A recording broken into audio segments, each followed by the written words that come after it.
cools and moderates the temperature that way. So a little bit cooler again than Margaret River. So guys will be picking Shiraz in Margaret River before, usually in the Great Southern. So and yeah, secured a site that we think really is perfect, for our style of Shiraz.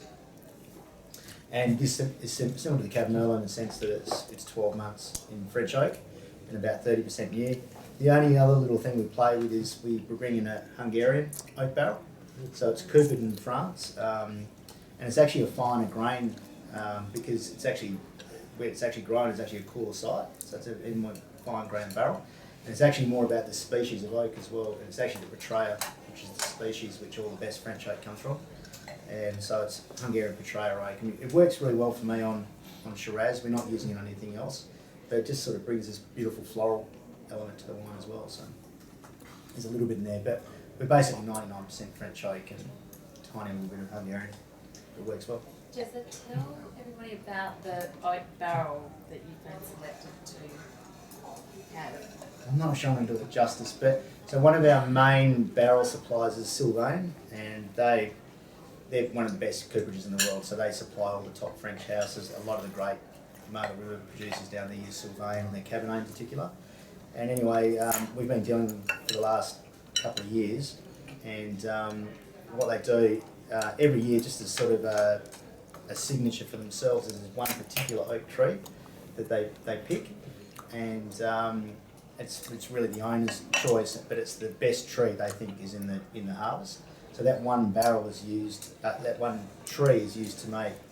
It can only produce 5 barrels from that whole tree, and then they select throughout the world sort of 5 wineries that they want to have that barrel. So they promised us one next year. So we'll see. Yeah, but I think that's sort of a really small type of thing, but that's something special that we can do. At the restaurant, we can have a release of that particular barrel or a special pint. Would you blend it with your reserve, or you will keep it as a separate barrel? Separate. I think that's separate. Yeah. Do something special with it. Yeah. Maybe at the restaurant. Yeah, and they call it. Apparently, every year they name the tree as well. So yeah, they name it after famous cooperages or famous coopers and that sort of thing. So yeah, that'd be interesting. Jeremy, could you tell us a little bit more of the great southern vineyards where you source your Shiraz from? So this Shiraz, so it's 100% Shiraz. Did you catch all the? No, you say there's a difference influences? between the maritime effect in Margaret River versus the continental. So yeah, Franklin River, which is where this is from in the Great Southern. Yep. It's a continental environment compared to Margaret River, which is maritime. So it's a lot higher elevation, 300 metres above sea level. A valley system, and it draws the Southern Ocean up there, and it moderates the temperature. Similar to Margaret River in the sense that it's always a dry, mild summer. So we get beautiful ripening period in the Shiraz. So we're not making a big fruit-driven, overblown Shiraz in my mind. It's got all the ripeness in the fruit, but it's a softer, elegant style of Shiraz that you might see from the warmer climates. So how do you think it compares to the Shiraz from the great Barossa sort of? It's a lighter style of Shiraz. Lighter. Cool climate. It's a cool climate Shiraz. How much cooler? Well, it depends on the years too. But so what about this year? So 2014. So this particular one. Yeah. So 2014 in South Australia, they had blistering heat waves. So they've had a lot of those years. I think the problem is where we're seeing across Australia is it's also stylistically that we're having earlier harvests. So people are picking earlier anyway because they want to make a lighter style of wine. But the sort of the global warming scenario that's going on is pushing vineyards to ripen a little bit earlier than before. So basically, you don't want to ripen too early. You want to extend that ripening period because the problem is you're looking for ripeness in a grape in the sense that your flavours are where you want them and the physiological ripeness, seeds, skins, and all that sort of thing.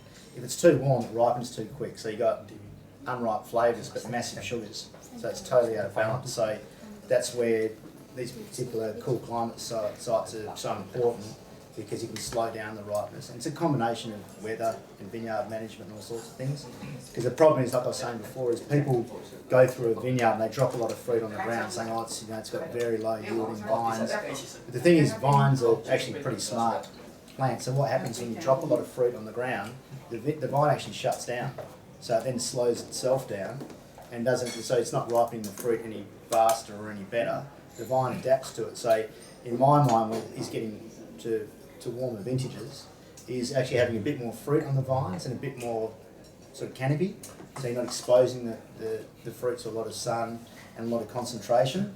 You're just slowly ripening it so that you get those flavours in nice and early again. So not only is the site important, but obviously the management side of it's an important thing as well. So yeah.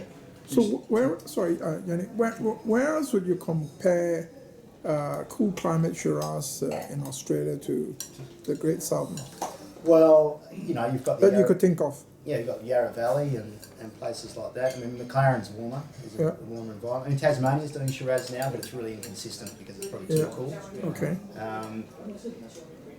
Uh, But that wouldn't be so much cooler than the Great Southern in Yarra, isn't it? Although Yarra is pretty high up on the way Mornington to the Peninsula, Victorian don't Alps. Yeah. I don't think it.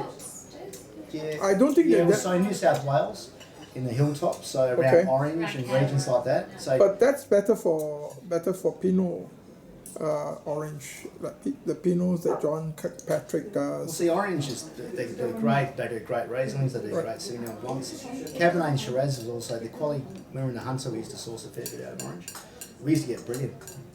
That was the best fruit that we got at the winery. The Hunter Valley was always a bit. Yeah, I'm a great Touch fan it. of orange. Yeah. But when I talk about orange, they talk about orange flavored wine. Well, it is a bit confusing, isn't it? Yeah, it is confusing, isn't it?